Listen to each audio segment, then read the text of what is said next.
میرے اعمال کی اصلاح کرم سے کر دے۔ الحمدللہ رب العالمین والصلاة والسلام علی سید المرسلین، اما بعد فاعوذ باللہ من الشیطان الرجیم، بسم اللہ الرحمن الرحیم۔ پڑھیے الصلاة والسلام علیک یا رسول اللہ وعلی آلک واصحابک یا حبیب اللہ۔ الصلاة والسلام علیک یا نبی اللہ وعلی آلک واصحابک یا نور اللہ۔ فرمان آخری نبی رسول ہاشمی صلی اللہ تعالی علیہ وسلم، جسے کوئی اہم حاجت درپیش ہو وہ مجھ پر کثرت سے درود شریف پڑھے، کیونکہ درود پاک دکھ، درد اور مصیبتوں کو دور کرتا اور رزق میں اضافہ کرتا ہے۔ تو جب بھی کوئی مشکل آئے، پریشانی آئے، تکلیف آئے، ٹینشن آ جائے، تو اس کا بار بار اظہار کرنے سے ٹینشن دور نہیں ہو جاتا۔ کوئی بھی مشکل آتی ہے بندہ سبھی کو بتاتا پھرے، بار بار ذکر کرتا رہے کہ یار بڑی مشکل میں ہوں، بڑی پریشانی میں ہوں۔ شاعر کہتے ہیں نا کہ دکھوں نے تم کو جو گھیرا ہو تو درود پڑھو، دکھوں نے تم کو جو گھیرا ہو تو درود پڑھو، جو حاضری کی تمنا ہو تو درود پڑھو۔ تو جب ٹینشن دور کرنے کا، مشکل دور کرنے کا، پریشانی دور کرنے کا وظیفہ مل گیا ہے، چابی مل گئی ہے، تو پھر فضول باتیں کرنے کی بجائے ہمیں درود پاک کی کثرت کرنی چاہیے۔ صلو علی الحبیب صلی اللہ تعالی علی محمد صلی اللہ علیہ وسلم۔ آج میں آپ کو اللہ کے ایک نبی کا واقعہ سنانا چاہتا ہوں۔ یہ واقعہ قرآن مجید میں بہت تفصیل کے ساتھ موجود ہے، اور یہ واقعہ ایسا ہے کہ میں ان نبی علیہ السلام کے عمل کا نام لوں تو نبی علیہ السلام کا نام آپ کے ذہن میں خود ہی آ جائے گا۔ یعنی انہوں نے وہ عمل ایسا کیا کہ اب ان کے نام کے ساتھ وہ عمل ایک خاص ٹیگ بن گیا ہے۔ اور اگر میں اب عمل بتاتا ہوں، نام آپ خود بتائیں گے، اور ان کا عمل تھا کہ ان کے اندر کمال صبر تھا۔ اب یہ صبر کرنے والے نبی کون ہیں؟ صبر ایوب علیہ السلام۔ مشہور ہے دنیا میں کہ ایوب علیہ السلام کا جو صبر ہے وہ ضرب المثل بن گیا، وہ ایگزامپل بن گیا۔ صبر تو بہت سارے لوگوں نے دنیا میں کیا، مصیبتیں تو بہت سارے اللہ والوں پر آئیں، مگر حضرت ایوب علیہ السلام کو اس قدر کمال کا صبر جو ان کا تھا، تو کیا واقعہ ہے۔ تو آج مشکلیں ہیں، پریشانیاں ہیں، ٹینشن ہیں، لوگ جب پریشان ہوتے ہیں تو صبر کا دامن تھامنے کی بجائے نارملی بے صبری، شکوے اور شکایات کی طرف جاتے ہیں۔ تو زندگی میں جب بھی کوئی معاملہ آئے نا، ہمیں اللہ کے کلام کی طرف رجوع کرنا چاہیے، اللہ والوں کی سیرت کی طرف رجوع کرنا چاہیے، اور رب کریم کے جو منتخب ترین بندے ہیں، دنیا کے افضل ترین جو افراد ہیں، وہ انبیاء کرام علیہ الصلوۃ والسلام ہیں۔ تو ہمیں جب بھی کوئی پرابلم آئے، جب بھی کوئی مسئلہ درپیش ہو، پہلے دیکھیں اللہ والوں نے اس موقع پر کیا کیا تھا، قرآن کیا کہتا ہے، حدیث کیا کہتی ہے، تو پھر زندگی میں چیزیں آسان ہو جاتی ہیں۔ تو حضرت ایوب علیہ السلام کی سیرت کے بارے میں جانتے ہیں کہ آپ حضرت اسحاق علیہ السلام کی اولاد میں سے ہیں، اور ان کی والدہ حضرت لوط علیہ السلام کے خاندان سے ہیں۔ اللہ تعالیٰ نے آپ کو ہر طرح کی نعمت سے نوازا تھا۔ آپ حسن و صورت والے بھی تھے، یعنی آپ کو اللہ پاک نے بہت خوبصورت بھی بنایا تھا، اور اللہ کریم نے مال بھی بہت دیا، اولاد میں بھی کثرت دی، یعنی ویل آف لائف تھی، خوبصورتی بھی ہے، مال بھی ہے، اولاد بھی ہے۔ اچھا، پھر ظاہر مال تھا تو گھر بھی تھے، جانور بھی تھے۔ اس زمانے میں جو ویلتھ ہوتی تھی، جو پیسہ ہوتا تھا، وہ جانوروں کی صورت میں ہوتا تھا۔ آج کل لوگ گاڑیاں رکھتے ہیں، سونا زیورات رکھتے ہیں، اس زمانے میں جانور ہوتے تھے۔ بلکہ اب بھی اگر پاکستان کے بھی آپ انٹیریئر کے ایریا میں چلے جائیں، گاؤں گوٹھ میں جائیں، تو لوگ اپنا مال و دولت سے جانور ہی خرید رہے ہوتے ہیں۔ ان کے نزدیک یہی ان کا جو ہے وہ جو بھی ان کا کاروبار ہوتا ہے اور مال ہوتا ہے۔ اب آپ پر امتحان آیا، آزمائش آئی. اور وہ آزمائش کیسے آئی کہ پہلے آپ کا مکان گرا اور خاندان کے جتنے افراد تھے اور آپ کے بیٹے تھے، جتنے بھی آپ کے بیٹے تھے نا، وہ سب اس مکان کے تلے دب کر انتقال کر گئے. اللہ اکبر. آپ کو آ کر خبر دی جاتی گئی کہ حضور آپ کا مکان گر گیا ہے، آپ کے بچے دب گئے اور دب کر ان کا انتقال ہو گیا ہے. آپ فرماتے تھے میرا کیا ہے، جس کا تھا اس نے لے لیا، جب تک اس نے مجھے دے رکھا تھا وہ میرے پاس تھا، جب اس نے چاہا اس نے واپس لے لیا، اسی نے دیا تھا نا.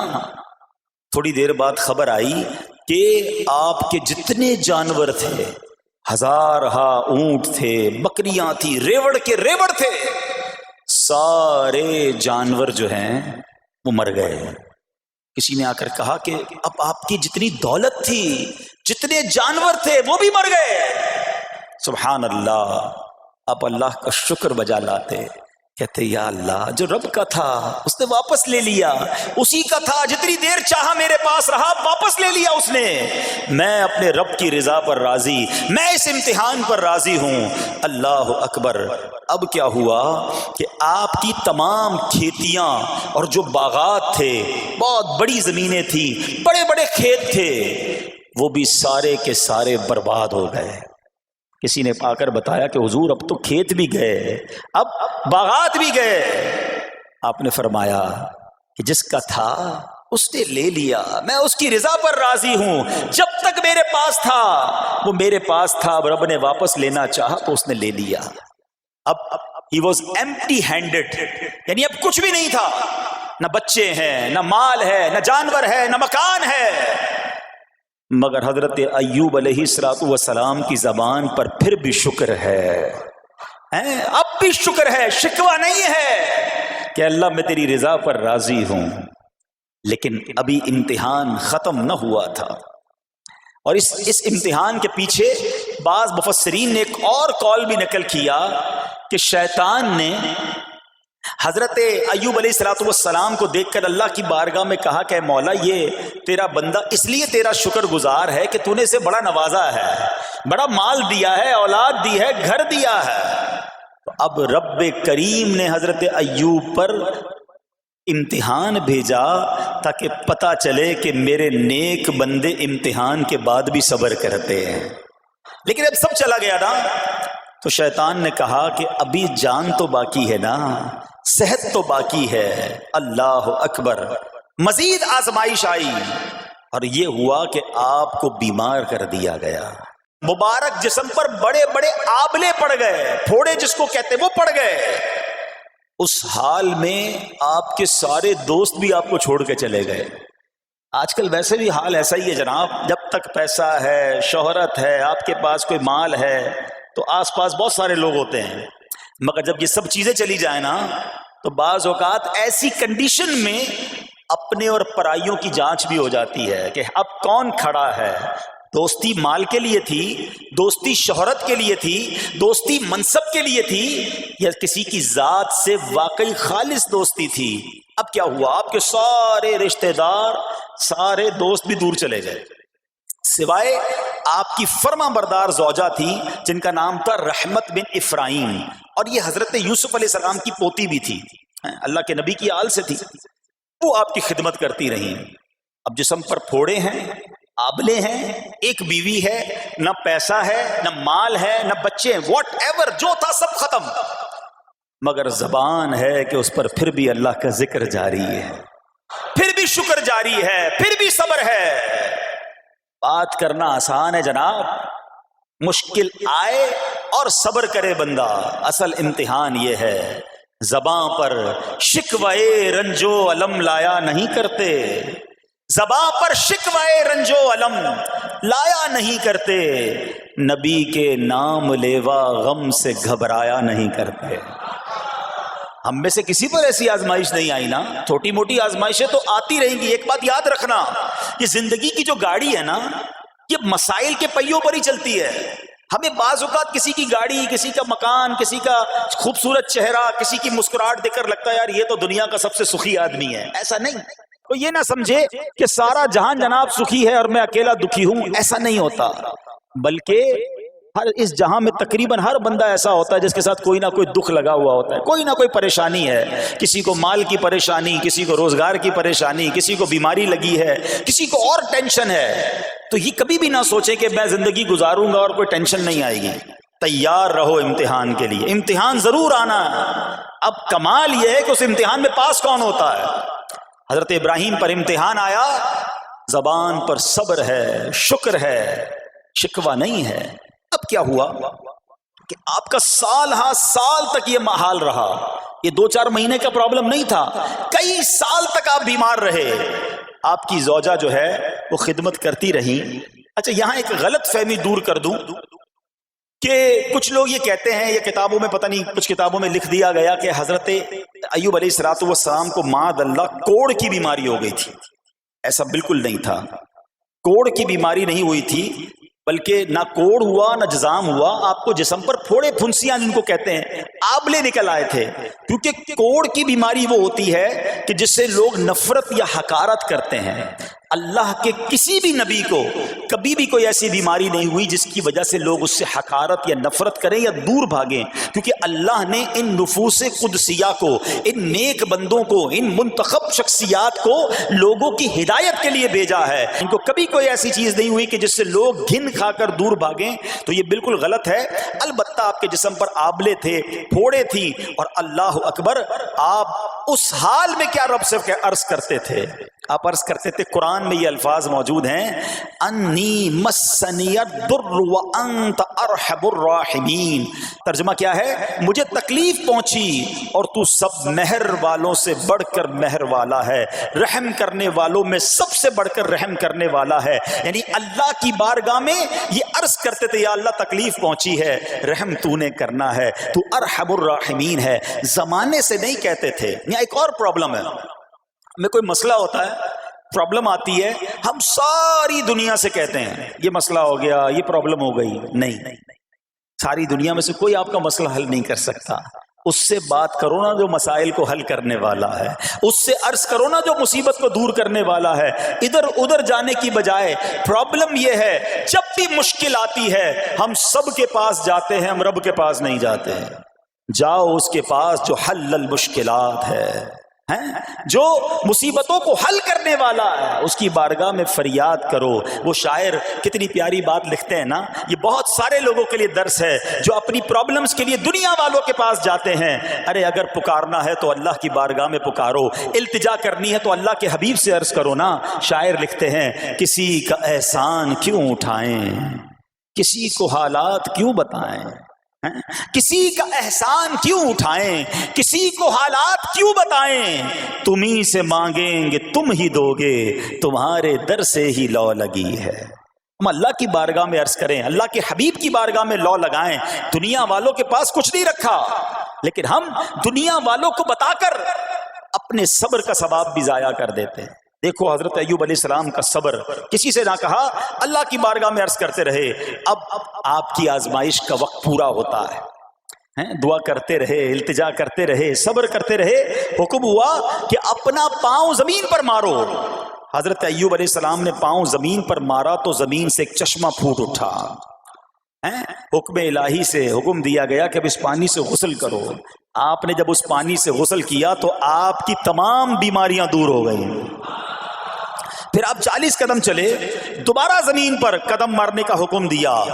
قدم مارتے ہی ایک اور خوبصورت لذیذ ٹھنڈے پانی کا چشمہ نمودار ہوا.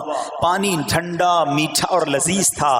اب آپ نے وہ پانی پیا تو آپ کے باطن میں نور ہی نور پیدا ہو گیا اور آپ کو اعلیٰ درجے کی صحت و نورانیت حاصل ہو گئی. اور سنو، میرا رب تو قادر ہے نا، اللہ تعالیٰ نے آپ کی وہ ساری اولاد جو دب کر کئی سال پہلے مر گئی تھی، انتقال فرما گئے تھے، اللہ نے ان تمام اولاد کو پھر زندہ فرما دیا اور آپ کی بیوی کو دوبارہ جوانی بخشی، اور اب اس کے بعد بھی آپ کی کثیر اولاد ہوئی. سنو، جو جانور چلے گئے تھے نا، اللہ نے مویشی، اسباب و خزانہ اس سے زیادہ آپ کو پھر سے عطا فرما دیا.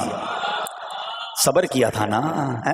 ان اللہ مع الصابرین. اچھا یاد سب کو ہے یہ آیت, بچپن سے یاد ہے, اللہ صابروں کے ساتھ ہے, صبر کرنے والوں کے ساتھ ہے. مگر صبر کرنا نہیں ہے, امتحان آنا ہے تو صبر کرنا نہیں ہے. آیت سب کو پتا ہے. اچھا جس کے ساتھ پرابلم ہو جائے نا, اس کو بھی بندہ درس دینے جا رہا ہوتا ہے, بھائی صبر کرنا, اللہ آپ کو صبر دے. لیکن جب اس پر امتحان آتا تو یہ صبر کرتا نہیں ہے. دوسروں کو درس دے رہا تھا, آج تیری باری آئی ہے نا, تو صبر کا دامن نہ چھوڑیں. میں آپ کو ایک بات سوال پوچھنا چاہتا ہوں. آج کل ہم بڑے لوگوں سے تعلقات کیوں بنانے کی کوشش کرتے ہیں؟ یار جب کوئی مشکل ٹائم آئے گا نا تو یہ بندہ کام آئے گا. یہ پیسے والا دوست ہے, یہ اس کے تعلقات بہت ہیں, اس کی گورنمنٹ میں بات ہے, اس کی وکیلوں میں بات ہے. 4-5 ایسے دوست ہونے چاہیے. یہ ڈاکٹروں کے اندر بڑی اچھی اس کی دوستی ہے, کوئی ڈاکٹر کا بھی کام آئے گا تو یہ بندہ کام آ جائے گا. ہم دنیا والوں سے تعلقات اس لیے بناتے ہیں تاکہ یار مصیبت آئے تو یہ بندہ کام آئے. اور نارملی اکثر ایسا ہوتا ہے کہ جس سے امید رکھی ہوتی ہے مصیبت کے وقت غائب ہو جاتا ہے. لیکن رب خود قرآن میں فرما رہا ہے ان اللہ مع الصابرین, صبر کر لو اللہ کی رحمت تمہارے ساتھ ہو جائے گی. اب میں آپ سے سوال کرتا ہوں, دنیا کے تعلقات ہوں یہ ضروری ہے یا یہ فائدے مند ہے, یا بندہ صبر کر لے تو اللہ کی رحمت ساتھ ہو جائے, سارے غم ویسے ہی دور ہو جائیں گے؟ صبر اس کو نہیں چھوڑنا ہے. تو حضرت ایوب علیہ السلام کی زندگی میں ایک اور واقعہ یہ ہوا کہ جب آپ بیمار تھے, آپ کو پتہ ہے جب بندہ بیمار ہوتا ہے تو بعض اوقات اس کی طبیعت میں کیفیات بھی ہوتی ہیں. تو آپ نے اپنی زوجہ کو پکارا, تو آپ کی زوجہ کچھ دیر میں حاضر ہوئی.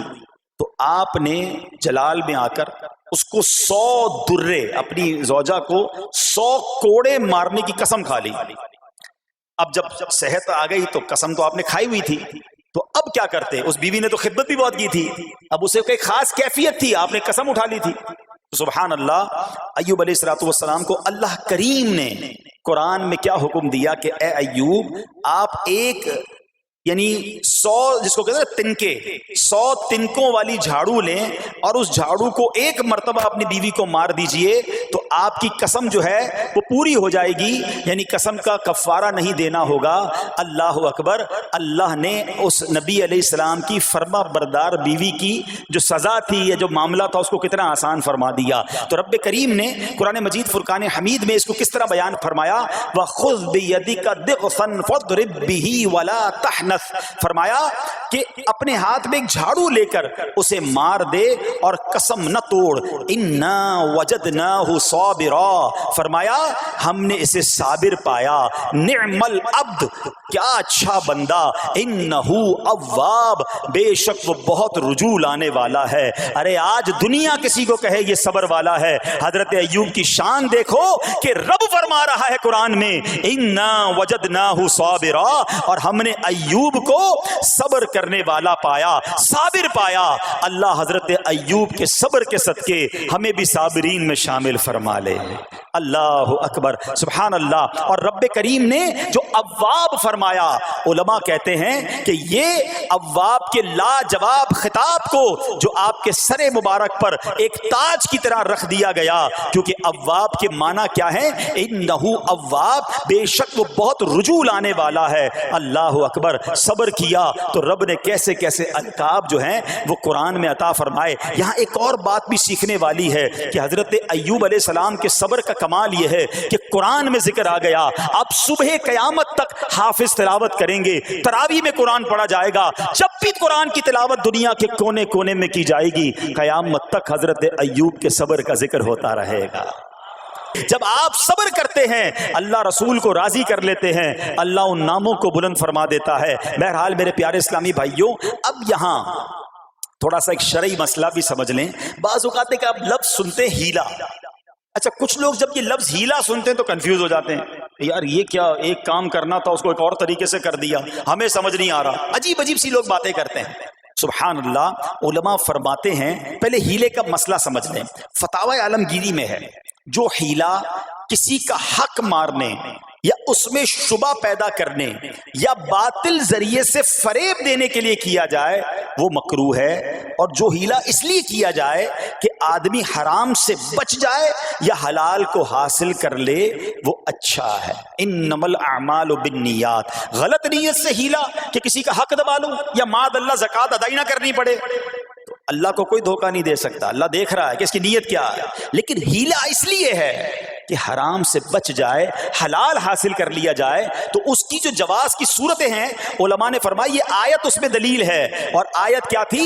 وَخُذْ بِيَدِكَ ضِغْثًا فَاضْرِبْ بِهِ وَلَا تَحْنَثْ، اور فرمایا اپنے ہاتھ سے ایک جھاڑو لے کر اسے مار دو اور قسم نہ توڑو. قسم تو 100 کوڑے مارنے کی تھی، اللہ کریم نے آسانی کا راستہ بتایا. ہاں ایک بات یاد رہے، یہ بڑی امپورٹنٹ بات کرنے جا رہا ہوں کہ مفتیان کرام، قابل اعتماد مفتیان کرام سے رہنمائی لے کر ہم جیسے لوگوں کو، عوام الناس کو کوئی ہیلا اپنے طور پہ نہیں کر لینا چاہیے. ہاں کیونکہ بعض ہیلوں کی شرعی طور پر اجازت نہیں ہوتی، اور بعض اوقات ہیلا کرنے میں ایسی غلطی لوگ کر جاتے ہیں جن کی وجہ سے ہیلا ہوتا ہی نہیں ہے. تو یہاں صرف آپ کو دلیل بتانا تھا، باقی اگر کسی قسم کا کوئی شرعی ہیلا کرنا ہے تو قابل اعتماد مفتیان کرام سے رجوع کیا جائے. سبحان اللہ. اب حضرت ایوب علیہ السلام کے صبر کی بات ہوئی ہے نا، اللہ نے پتہ ہے آپ کو کتنا مقام عطا فرمایا کہ نبی کریم صلی اللہ تعالی علیہ وآلہ وسلم نے ارشاد فرمایا حضرت ایوب لوگوں میں سب سے بڑھ کر عالم،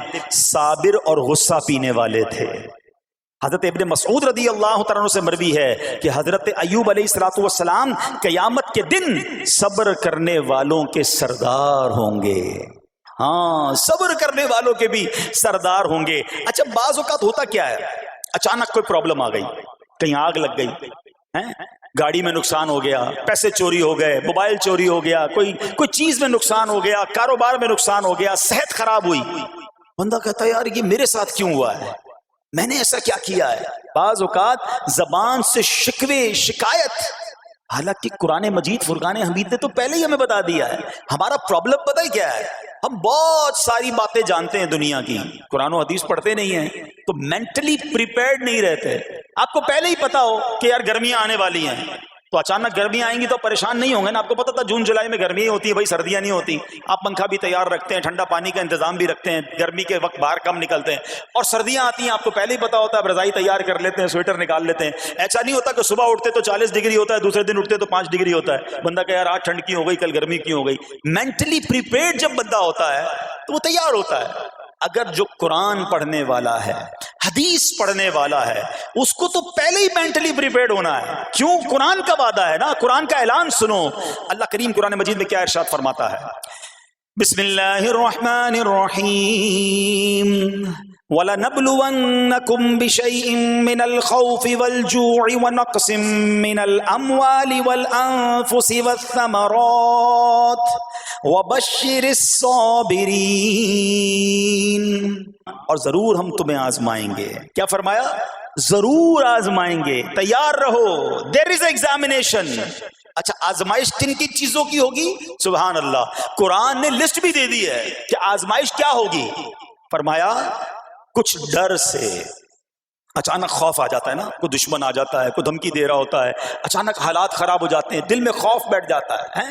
پھر فرمایا بھوک سے، مال کم ہو گیا، تنگی آ گئی تو بھوک سے. پھر فرمایا کچھ مالوں اور جانوں اور پھلوں کی کمی سے. کبھی کاروبار میں نقصان ہوگا، کبھی کسی کے باغات ہے تو باغ فصل اجڑ سکتی ہے، آپ کو کوئی نقصان ہو سکتا ہے، کسی جگہ آگ لگ سکتی ہے، اور جانوں کی کمی سے بیماری بھی آ سکتی ہے. مگر آگے کیا فرمایا؟ وَبَشِّرِ الصَّابِرِينَ. خوشخبری سنا ان صبر والوں کو.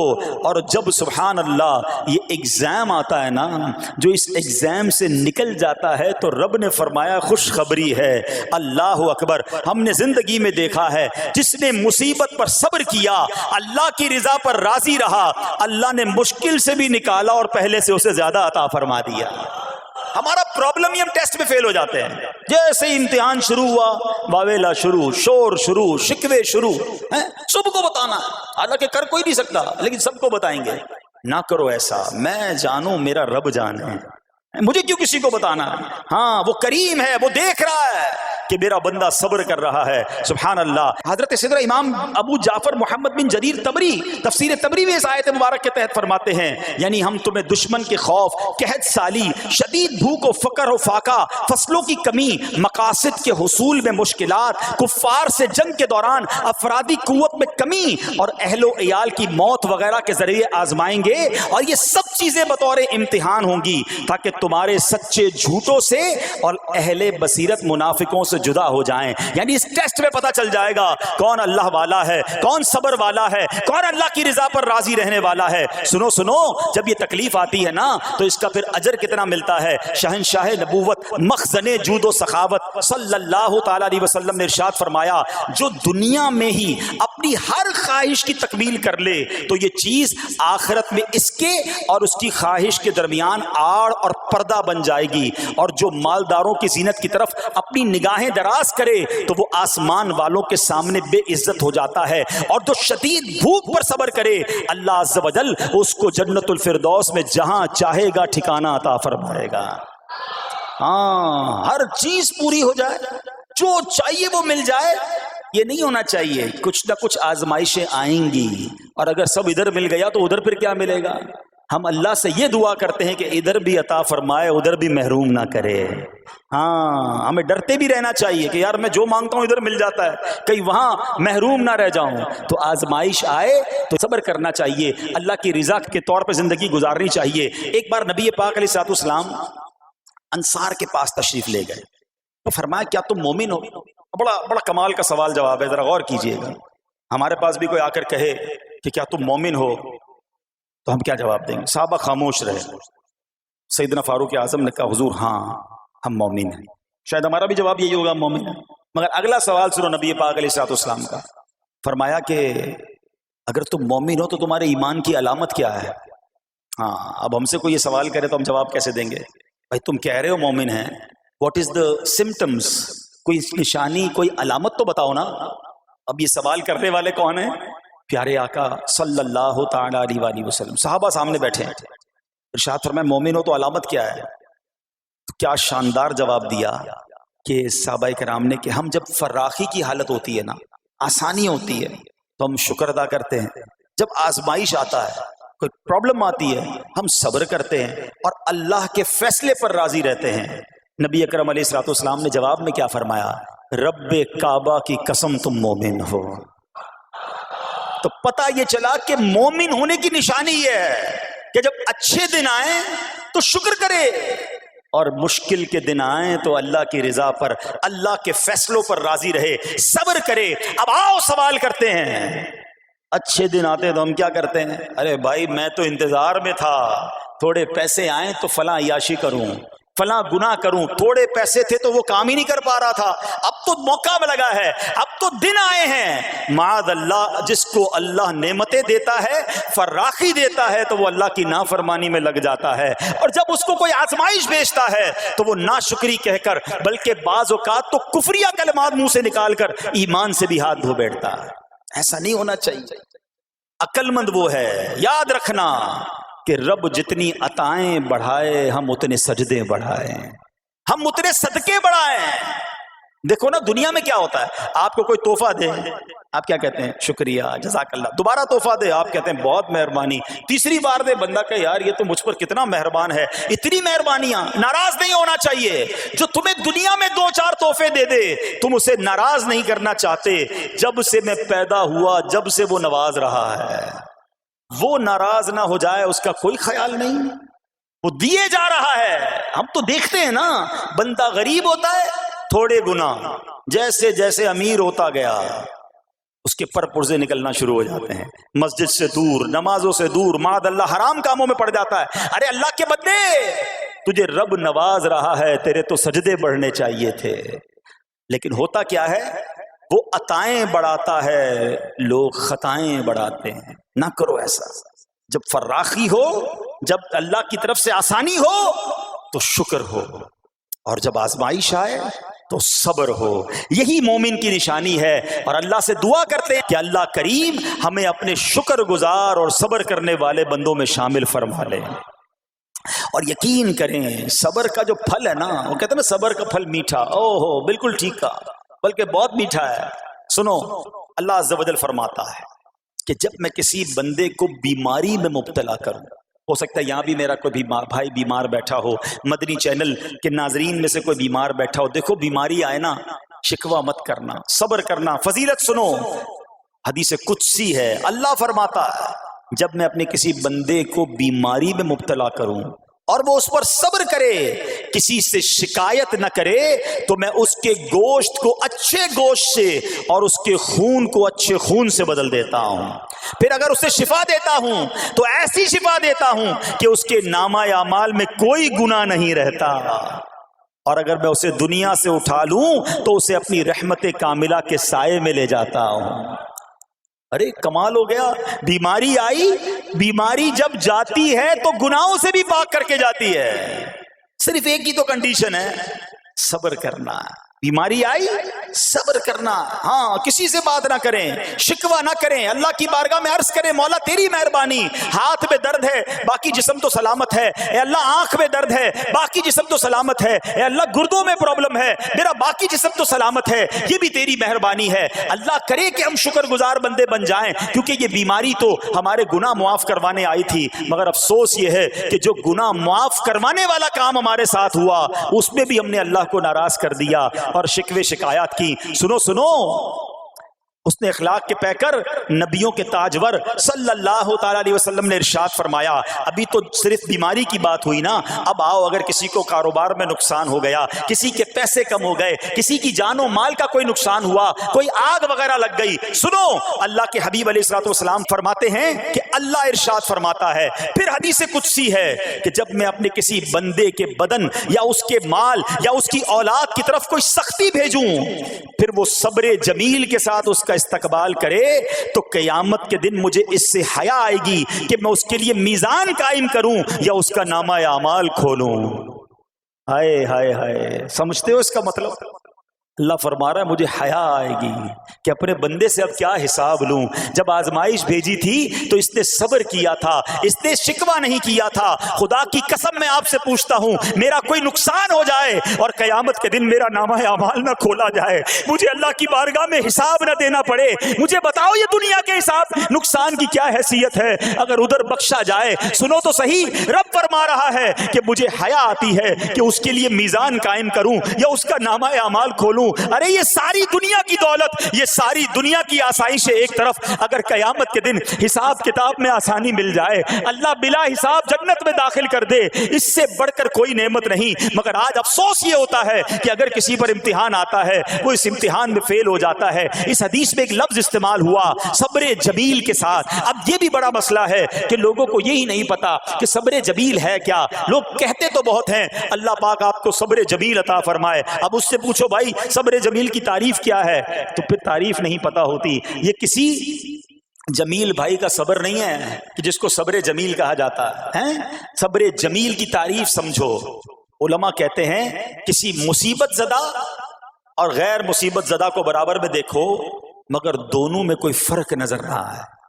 یعنی چہرہ بھی نہ بتائے کہ وہ کسی مشکل میں ہے, اس کی عادتیں بھی نہ بتائیں کہ وہ کسی پرابلم میں ہے, یعنی اس کو دیکھ کر پتہ ہی نہ چلے کہ وہ بڑی مشکل میں ہے. فرمایا یہ ہے صبر جمیل. مگر آج ہمارا حال یہ ہے, ہمارا چہرہ بتا دیتا ہے بھائی خیر تو ہے, بڑی ٹینشن میں ہو, ہاں یار کیا کروں بس موبائل ٹوٹ گیا, ارے بھائی بڑی چہرے پہ بڑی ہوائیاں اڑ رہی ہیں, بس کیا کروں جناب آج 5,000 روپے کھو گئے. 5,000 روپے کھو جائیں, چھوٹا سا نقصان ہو جائے, ہمارا چہرہ بتا دیتا ہے کہ ہمارے ساتھ کوئی معاملہ ہوا ہے. صبر جمیل یہ ہے کہ دیکھ کر کوئی پہچان ہی نہ سکے کہ یہ بندہ کتنی مشکل میں ہے, چاہے اندر کتنی تکلیف میں ہو, دنیا والوں کو نہ بتائے کیونکہ وہ رب کا بندہ ہے, وہ اللہ کی بارگاہ میں فریاد کرے. یہ صبر جمیل ہے اور اللہ اسے ہم سب کو نصیب فرمائے.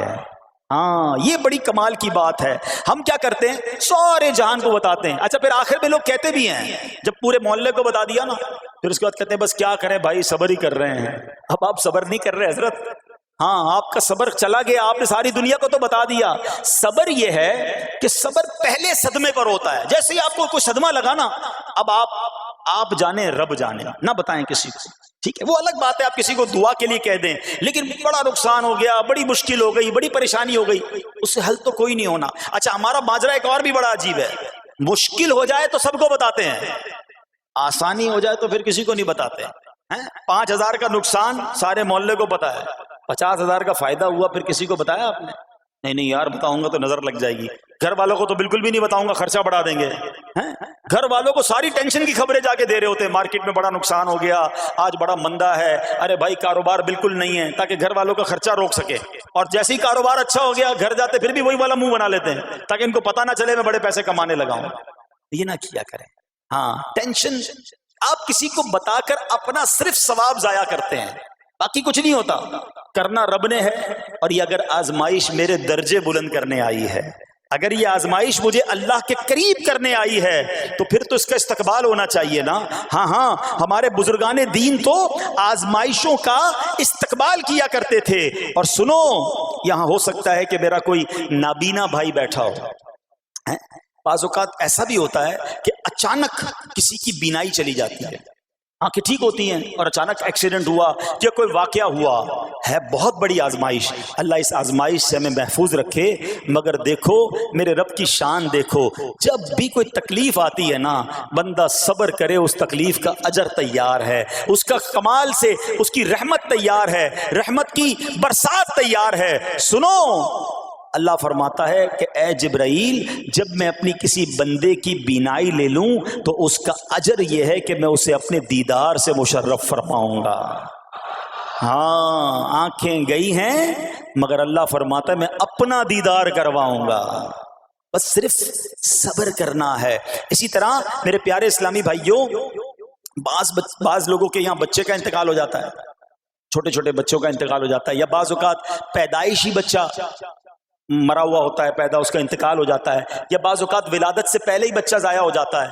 بہت شور، بڑا واویلا، بڑا رونا پیٹنا گھروں میں ہوتا ہے. مت کیا کرو ایسا. یقین کریں یہ بہت بڑا انعام تمہیں ملنے جا رہا ہے.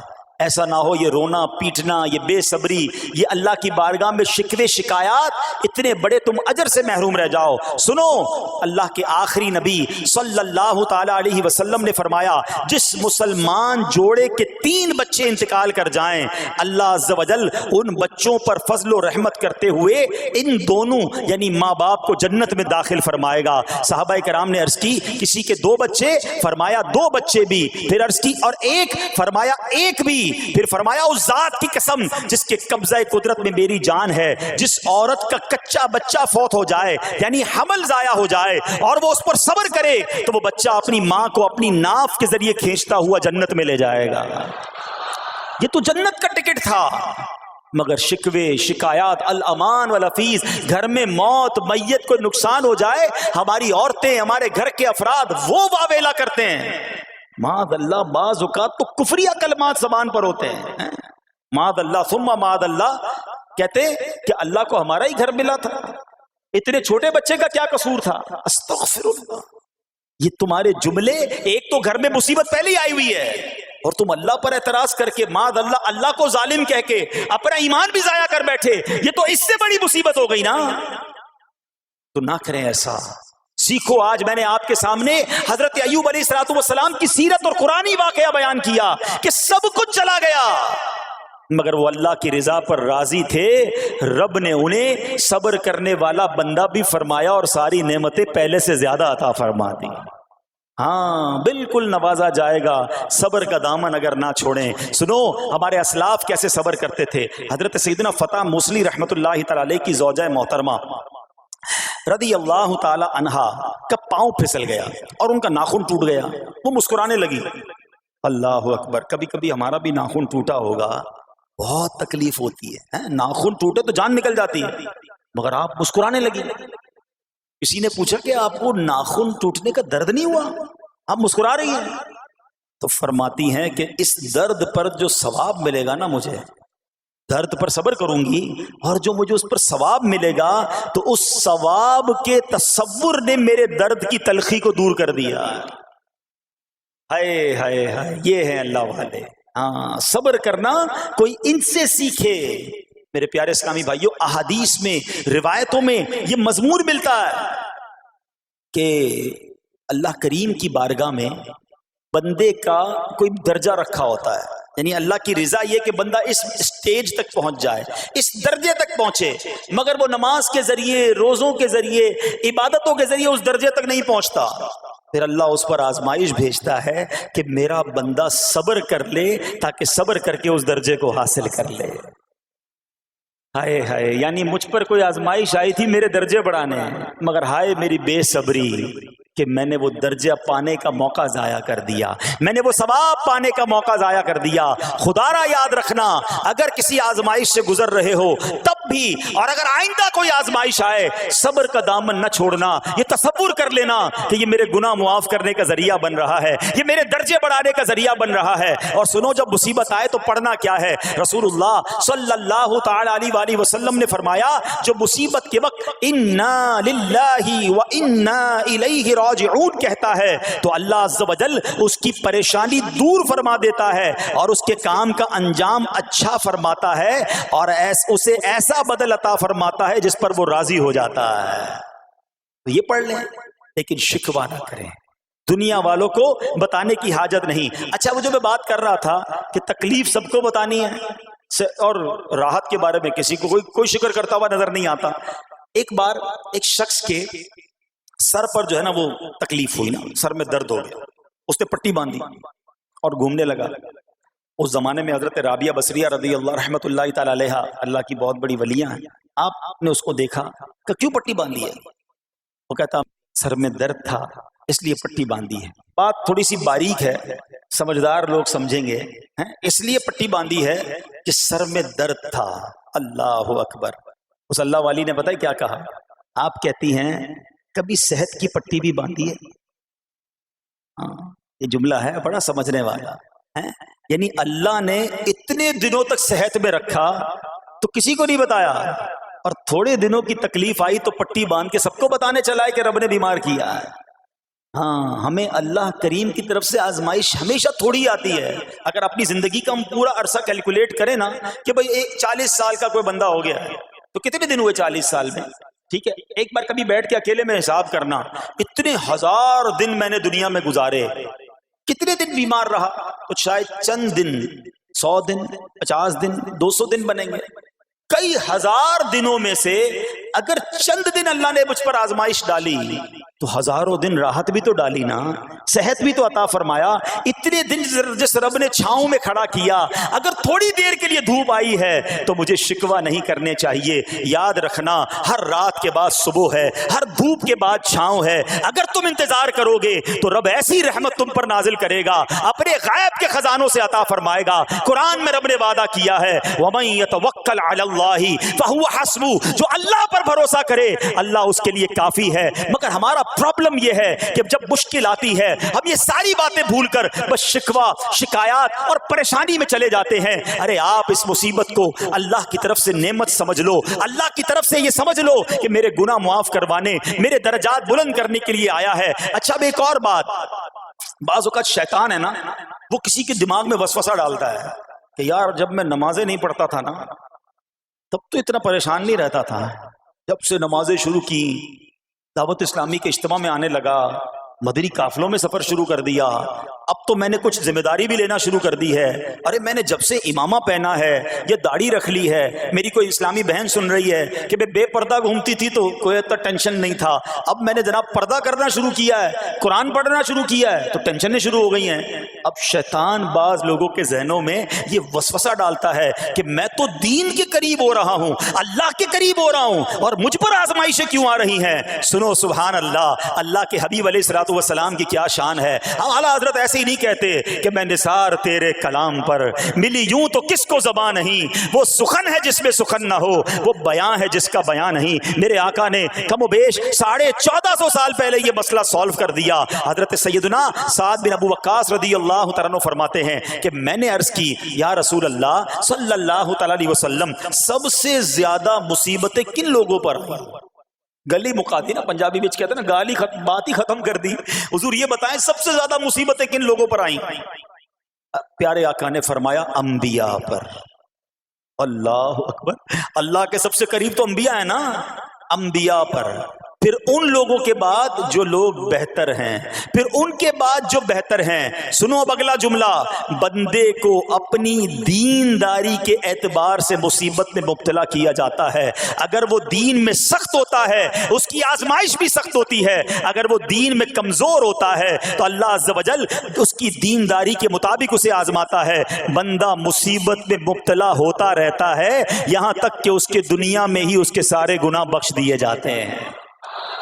گویا اللہ کی یہ رحمت ہے کہ بندہ بڑا نیک ہو رہا ہے، رب چاہتا ہے کہ اس بندے پر آزمائش بھیجوں، میرا نیک بندہ صبر کرے، اس کے گناہ معاف ہو جائیں اور میرے پاس آئے تو اس کو جنت میں داخل کر دوں۔ اللہ اکبر۔ اے پیارے اسلامی بھائیوں، یاد رکھنا، اب جو میں نے ایک سوال قائم کیا تھا نا کہ یار میں تو دین کے قریب، میں تو اللہ کے قریب ہونے کی کوشش کر رہا ہوں اور ایک کے بعد ایک آزمائش آ رہی ہے، یہ کیا ہے؟ اب ایک اور حدیث سن لو، سبحان اللہ۔ حضرت سیدنا انس رضی اللہ تعالیٰ عنہ سے روایت ہے، سرکار والا تبار، ہم بے قصوں کے مددگار، شفیع روز شمار، دو عالم کے مالک و مختار صلی اللہ تعالی علیہ وآلہ وسلم نے فرمایا، جب اللہ عز و جل کسی بندے سے محبت فرماتا ہے، سننا ذرا غور سے، اللہ عز و جل جب اپنے کسی بندے سے محبت فرماتا ہے یا اسے اپنا دوست بنانے کا ارادہ فرماتا ہے تو اس پر آزمائشوں کی بارش فرما دیتا ہے۔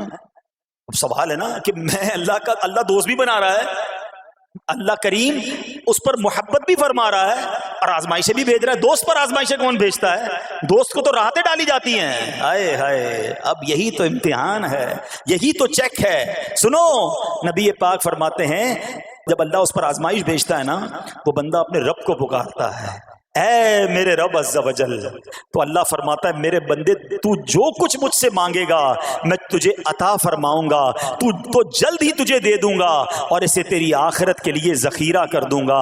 سبحان اللہ، یعنی اللہ والوں کو آزمایا جاتا ہے، ان کے درجات بلند کیے جاتے ہیں، ان کے گناہ معاف کیے جاتے ہیں۔ تو اے میرے پیارے اسلامی بھائیوں، کبھی بھی یہ ذہن میں خیال مت لانا کہ یار میں دین میں قریب آ رہا ہوں، میری آزمائشیں بڑھ رہی ہیں، سمجھ لو امتحان شروع ہو گیا ہے، ٹیسٹ شروع ہو گیا ہے، اب اس ٹیسٹ میں مجھے کامیاب ہونا ہے اور اللہ کے مزید قریب جانا ہے۔ زندگی میں جو گناہ ہو گئے ہیں یہ میرے گناہوں کا انشاءاللہ کفارہ بن جائے گا، میرے درجات کی بلندی کا سبب بن جائے گا۔ اللہ سے عرض کرنا، اے مولا میں تیری رضا پر راضی، میں تیرے فیصلوں پر راضی، اب تک جو دیا تھا تو نے دیا تھا، یہ سب کچھ تیرا ہے، اے رب جب تو واپس لے گا میں اس پر راضی۔ جب یہ ثابت قدمی نصیب ہو گئی پھر دیکھو غیب کے خزانوں سے کیسا آپ کے دل پر سکینہ اترے گا، پھر کیسا آپ پر رحمتوں کا نزول ہوگا۔ تو اے میرے پیارے اسلامی بھائیوں، مصیبتیں آ چکی اور آنے بھی والی ہیں، پہلے ذہنی طور پر تیار رہنا، مگر صبر کرنا۔ یہ چند دنوں کی، چند گھنٹوں کی، چند لمحوں کی مصیبت ہے مگر یہ تمہارے درجات کو بلند کر دے گی۔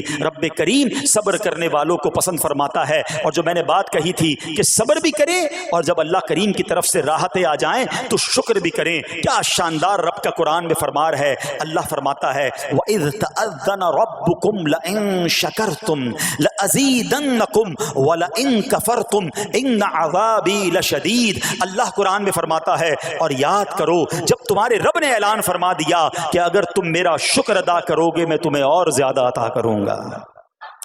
ہاں شکر کرو رب اور دے گا، مگر اگلا حصہ سمجھنے والا ہے، اور اگر تم ناشکری کرو گے تو میرا عذاب سخت ہے۔ اللہ نے اپنے عذاب سے بھی ڈرایا ہے اور شکر کرنے کا درس بھی دیا ہے۔ تو بہرحال میرے پیارے اسلامی بھائیوں، اللہ کریم سے میں دعا کرتا ہوں کہ اپنے نیک بندوں کے صدقے، کربلا والوں کے صبر کے صدقے، نبی پاک علیہ الصلوۃ والسلام کے طائف کے میدان میں پتھر کھا کر دعا دینے والے صبر کے صدقے، رب کریم ہمیں بھی صبر کی نعمت نصیب فرمائے، صرف زبانی نہیں قلبی طور پر ہمیں صبر کرنے والوں میں شامل فرما لے۔ اگر ہم پر کوئی آزمائش ہے تو رب کریم یہ آزمائش ہمارے گناہوں کا کفارہ بنا دے، ہمارے درجات کی بلندی کا سبب بنا دے۔ دعوت اسلامی کے مدنی ماحول سے اگر ہم وابستہ رہیں گے نا تو ہمیں انشاءاللہ صبر کرنے کا پریکٹیکل جو ہے وہ موقع بھی ملتا رہے گا، کیونکہ صبر کیسے کرنا ہے اس کی کوئی پریکٹس بھی تو ہونی چاہیے نا۔ تو مدنی قافلے جب اس میں جاتے ہیں نا تو آرام اپنے گھر جیسا نہیں ملتا، کھانا اپنے گھر جیسا نہیں ملتا، بعض اوقات سفر میں تکلیف ہوتی ہے، تو یہ پریکٹیکلی آپ کو صبر کرنے کا موقع ملتا ہے۔ تو اگر آپ واقعی صابرین میں شامل ہونا چاہتے ہیں تو مدنی قافلوں میں سفر اپنا معمول بنائیں۔ اللہ کریم ہم سب کو مدنی قافلوں میں سفر کی توفیق عطا فرمائے۔ میرے